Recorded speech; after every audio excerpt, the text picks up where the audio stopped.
চানাচুর বাদাম খাওয়ার জন্য এ জায়গা আসো নাই, বসে বসে ফুটফুট করে চানাচুর বাদাম খান, এটা মজলিসের চরম একটা বেয়াদবি। আমার বাড়ি গোপালগঞ্জ, আপনাকে বাড়ি বাগেরহাট। অবশ্যই বাগেরহাট হিসেবে আপনারা সবাই বাড়িওয়ালা আর আমি মেহমান।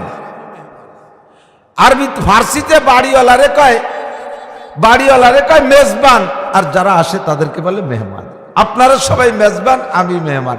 আমারও মাইক দিয়ে বক বক করতে লাগাই দিয়ে আপনারা খাচ্ছেন। আপনাকে মতো অসামাজিক নাই। আমারে খাওয়াবেন, তারপরে আপনারা খাবেন। আপনারা খাচ্ছেন আর আমি গেজাতি তালে আছি। যদি খাইতেই হয় তাহলে বাদাম আমারও দেন, সবাই মিলে খাইয়ে দিয়ে একবারে শুরু করি। এটা আদবের খেলাফ, হবে না। জবাব এই টাইমের দেওয়া লাগবে, আজকের টাইমের জবাব দেওয়া লাগবে। গোটা জিন্দেগির হিসাবের ভিতরে এটা একটা হিসাব আসবে। 2 নম্বরে আনসাবাবিহি ফিমা আবলা, ও যুবক তোমার যৌবন কালটা কিভাবে কাটাইলে বলে যাও। হযরত মাওলানা আব্দুল মাহবুব সাহেবের এলাকার মানুষের সকল ওয়াজ শুনতে বাকি নাই আমার বিশ্বাস। আমরা ওনার ওয়াজের শিষ্য, ওনাদের কাছ থেকে শুনে ওয়াজ করা শিখছি। অবশ্যই শুনেছেন যৌবনকালের হিসাব দেওয়া লাগবে কি লাগবে না। 3 নম্বরে আন মালিহি মিন আইন আনতাসাবা ফিমা আনফাকা, মাল কোত্থেকে কামাই করেছো, কোথায় খরচ করেছো বলে যাও। ঢাকায় আসলে তুমি খালি হাতে, 10 বছর পরে তুমি শিল্পপতি, কোটিপতি, রাষ্ট্রপতি, ভগ্নিপতি, এতপতি হইলা কিভাবে টাকার হিসাব দিয়ে যাও। কামাই করছো হালাল ভাবে, খরচ করো হারাম ভাবে। কামাই করছো হালাল ভাবে, খরচ করো হারাম ভাবে, এটাও তোমার অন্যায়। ঘুষ খাইয়া সুদ খাইয়া টাকা কামাই করে তাই দিয়ে আবার কাবা ঘরের গিলাফ কিনে দিছো, এটা তার চেয়ে বড় অন্যায়। কতক্ষণ আকাম কুকাম করে টাকা কামাই করে লাস্টে আল্লাহরে বলদ পাইয়া চলে গেছে হজে। আল্লাহ কাই সুসু তোর মতো এই হারাম টাকা দিয়ে কিনা হজে আসতে কইছে গাদা কোথাকা। পুরো হজ এলাকা গন্ধ হয়ে গেছে তোর টাকায়। কামাই করছো হারাম ভাবে, খরচ করো ভালো জায়গা, এটাও অন্যায়। আবার রক্ত পানি করে কামাই করে সেই টাকা দিয়ে বেরাকের কিস্তি দাও। কামাই করছো ভ্যান রিক্সা চালাইয়া হালাল ভাবে, আবার সেই টাকা দিয়ে বেরাকের কিস্তি দাও, এটাও অন্যায় করেছো, জবাব দিয়ে যাও। 4 নম্বরে মাজা আমিলা বিমা আলিমা, এতক্ষণ পর্যন্ত যা শুনেছো উলামায়ে কিরামের কাছ থেকে এইটা আমল করছো কতটুকু বলে যাও। এই 4 প্রশ্নের জবাব না দিয়ে যাওয়া যাবে না। কাজে আমারও সময়টাকে কাজে লাগাইতে হবে, আপনাদেরও সময় কাজে লাগাইতে হবে। একটা কথা এদিক সেদিক হইতে দেবেন না। অবশেষে মুরব্বী হুজুর এসে ইনশাআল্লাহ দোয়া করবে যদি আসতে পারে। প্রস্তুত আছেন তো ইনশাআল্লাহ?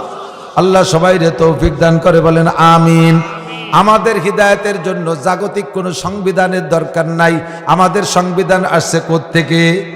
সবাই বলবেন না কোত্থেকে? আসমান থেকে, আল্লাহর থেকে। সংবিধানদাতা কে? আল্লাহ। কাইনিল হুকমু ইল্লা লিল্লাহ, এ জগতের মালিক আমি আল্লাহ। কুলিল্লাহুম্মা মালিকাল মুলক, বলো এ জগতের মালিক কে?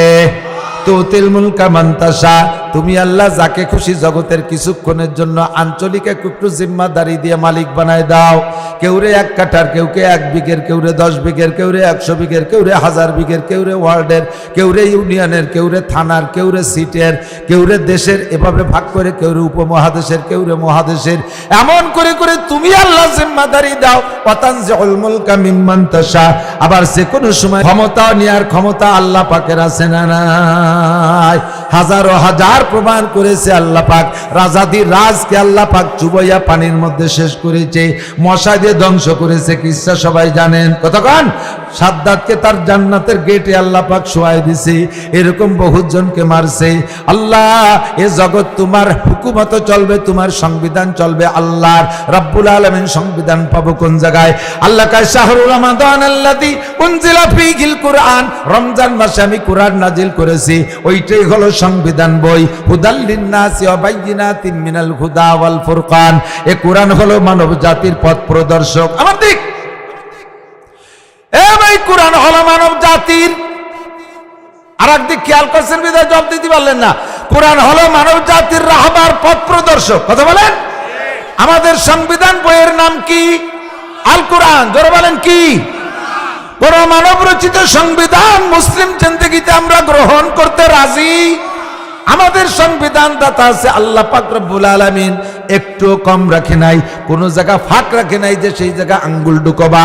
আমাদের সংবিধানের কোনো জায়গায় একটু বাড়তি নাই যে ওইটুক বেড়ে গেছে কাইটে খাটো করব, এরকম আছে নাকি? কথা বলেন। সংবিধান পরিপূর্ণ কইরাই আল্লাহ পাক রব্বুল আলামিন বলেন আল-ইয়াউমা আকমালতু লাকুম, বিদায় হজের দিন আসরের নামাজের পরে, বিদায় হজের দিন আসরের নামাজের পরে মসজিদে নামিরা যেখানে বর্তমানে অবস্থিত, আরাফাতের ময়দানে বিশাল মসজিদ, বিশাল মসজিদ, এখানে মসজিদ ছিল না নবীর জামানায়। ওই ফাঁকা জায়গায় উটের পিঠে বৈশা নবী খুতবা দিচ্ছিলেন, বিদায় হজের খুতবা। নবীও জানেন না যে হজটা হুজুরের বিদায় হজ, এরপরে আর নবী হজ করতে পারেন নাই। ওই হজের বক্তব্যের ভিতরে সাহাবায়ে কিরাম বুঝতেছিলেন, আরে অন্য দিনের বয়ানও শুনেছি, আজকের বয়ানের ভিতরে পার্থক্য আছে। দেখবেন মানুষ যখন মারা যায়, মুরব্বীরা মারা যাওয়ার আগে অল্প কয়েকদিন আগে থেকে স্বাভাবিকভাবে কিছু কথা বলে, যে কথাগুলো পূর্বে কোনোদিন বলে নাই। হঠাৎ করে মারা যাওয়ার পরে সবাই কয়, আরে এইরকম কথা কেন বললো, আমরা তো বুঝতে পারি নাই। এগুলো তো সবই ওসিয়াতমূলক কথা, এগুলো সবই ওসিয়াতমূলক কথা। কথাখান এরকম হয় কি হয় না? সাহাবায়ে কিরাম বলেন, কত খুতবা শুনেছি নবীর, আজকের খুতবার মতো খুতবা শুনি নাই, না জানি এর পরিণতি কি আছে। ওই খুতবার ভিতরে নবী উটের পিঠে বসা ছিলেন, মেম্বার ছিল একটা উট। ইতিমধ্যে জিব্রাইল আসছেন, উটটা বলো শক্তিশালী প্রাণী।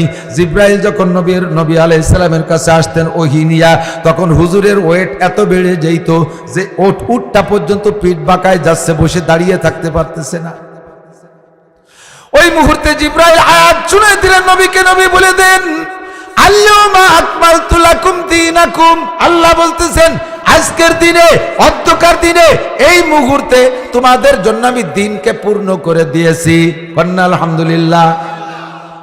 আল-ইয়াউমা আকমালতু লাকুম দীনাকুম ওয়া আতমামতু আলাইকুম নি'মাতি। আর আমার পক্ষ থেকে তোমাদের জন্য সংরক্ষিত ছিল একটা নিয়ামত, রূহের জগতে আবার একটা খাস নিয়ামত সংরক্ষিত ছিল। ওই নিয়ামতটা তোমাদের কাছে দিয়েছিলাম, নিয়ামতটা আজকে পূর্ণ হয়ে গেছে। ওয়ারাদিতু লাকুমুল ইসলাম দীনা। দুনিয়ায় বহু ধর্ম প্রচার হচ্ছে, একটা ধর্ম আমার কাছে গ্রহণযোগ্য না, একমাত্র আমি তোমাদের ইসলাম ধর্মের উপরে সন্তুষ্ট। জোরে কোন সুবহানাল্লাহ। আমাদের ইসলাম ধর্মের উপরে আল্লাহ পাক সন্তুষ্টির ঘোষণা দিয়ে দিলেন। আল্লাহ বললেন ধর্ম বলতে একমাত্র ইসলাম, ইন্নাদ দীনা ইনদাল্লাহিল ইসলাম।